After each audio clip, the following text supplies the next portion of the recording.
إن الله وملائكته يصلون على النبي يا أيها الذين آمنوا صلوا عليه وسلموا تسليما. اللهم صل على محمد وعلى آل محمد. Assalamu alaikum, brothers and sisters. First and foremost, I'd like to salute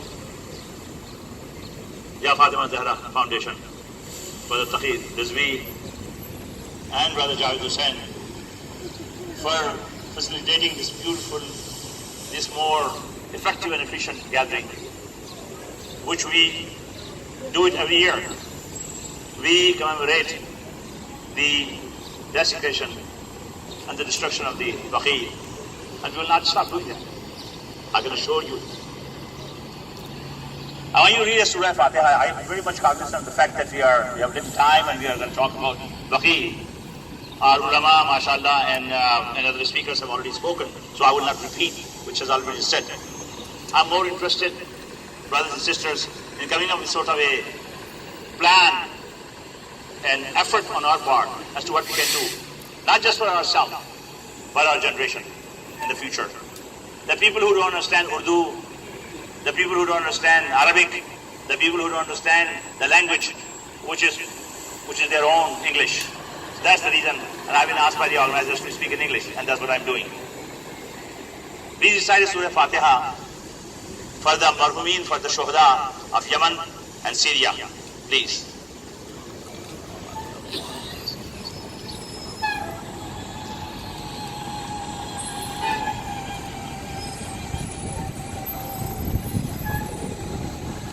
The United Nations, the European Council, the international print and broadcast media, and almost every single organization that pertains to the human rights and the civil rights have declared that what is happening in Yemen is unprecedented.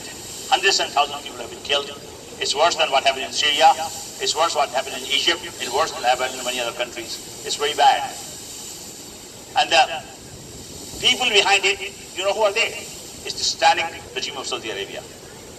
What happened in Lebanon when they kidnapped the Prime Minister of Lebanon, Saad Hariri, and then he went back and told the story to everybody else, that how these shaitan, these Saudis, try to manipulate him and keep him away from Lebanon, so that they can undo Iran or some other power. What happened in Syria is no different. What happened in Lebanon and what happened in some other countries is no different. From behind every terror and genocide, any massacre, any mayhem, you will find nobody except these Saudi shaitans. They are the ones. And there's not much we can do and the world can do as long as they have this power of money and the power of this lobby and power of this influence. They have bought out, brothers and sisters, they have bought out every think tank. They have bought out all the politicians, the legislatures, the state senators, the county legislatures, the federal congressmen and the United States senators. They have done all that in last 5, 10, 15 and 20 years. But they still not be successful. They will not be, because we are going to remind, as Brother Javed Hussain very appropriately said, that something which really frightened them to death is the Azadari Hussainiya. And inshallah ta'ala, our Azadari is our weapon, and that will be always going to be very effective. Now, having said that, and I said before that our ulama, mashallah, and the speakers have spoken enough about really what is going on. The situation on the ground is very bad, and we don't know how long this is going to continue. But I want to tell you that we are not sleeping. Brothers and sisters, we went to Karbala and Najaf this past spring. We were there. We spoke to, and being very much influenced and being very much aware of what is really happening in Baqi and some other places, we went and spoke to them and said that, look, all Zaireen, millions of them come every year to Karbala and Najaf and Damascus.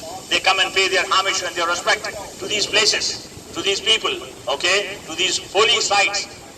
Can we get you to come to a place like New York, which my brothers have said is the focal point in the center of the politics and the corridors of influence and so on and so forth. We were told by them, by the management of Karbala and Najaf, the shrines of Imam Hussain, Al-Hazrat Abbas al-Amdar, that they would like to come here And that is happening. A conference is going to take place right here in the United Nations on October 8th. Brothers and sisters, I spoke about that before. I'm informing you. It's a Labor Day, it's a Monday, and you will be there.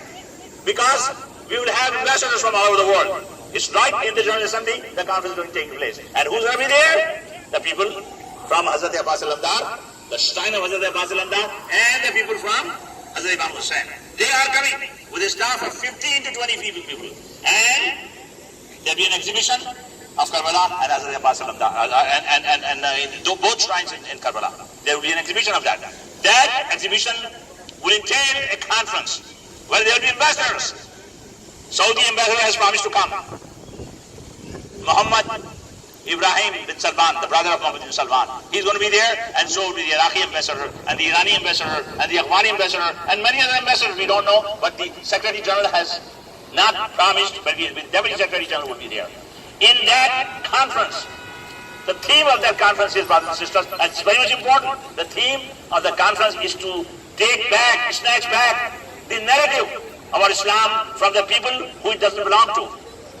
The Saudis and the Qataris and the Wahhabis and the Salafis, they have no right to define Islam. They have no right to define Tashayyu.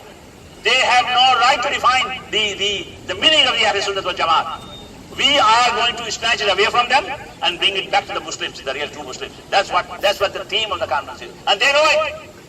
Wallahi, they know that this is what we plan to do. And this conference is going to be so significant. You got to be there. It's very much important. And in this conference, I am going to make every effort possible to invite the Fatima Zahra Foundation to come there and make their case. Because it's going to be an open sort of a symposium where there will be hundreds of people sitting there and talking. So Fatima Zahra Foundation has an opportunity to make their case in that. You are going to the corridors of power. That's what the United Nations is. So do not forget October 8th. Don't look for excuses. You got to be there in large number at that cathedral of power. And that's what it is. They are going to be listening to us firsthand. I don't know whether they're listening or not. I know their lobbies are very strong. Their intelligence is very good. Saudi Arabia has a stronger lobby than Israeli Public Affairs Committee or Indian lobby and so on and so forth. They are so strong, brothers and sisters. They have so much money. But we have got to undo them exactly in that manner, in that way that they have tried to do us. What they are doing unto us, we are going to do unto them. That is our theme. And that's what I want to talk about, our future generation. That this legacy which has been started by Sayyid Baqi Rizvi, and I know he has had so much perseverance and so much, mashallah, so much effort he has made. All this for his children and our children. And that's what we are concerned about. When I'm an old man, I'm going to be pretty soon closer to 70 than I was to 60. And I consider myself a man on the run. We got to do things which we can leave. Our time has really passed to a great extent. But we must leave this legacy for our young generation. They have to know. The baton must be passed to them so that they know and they can carry on the baton.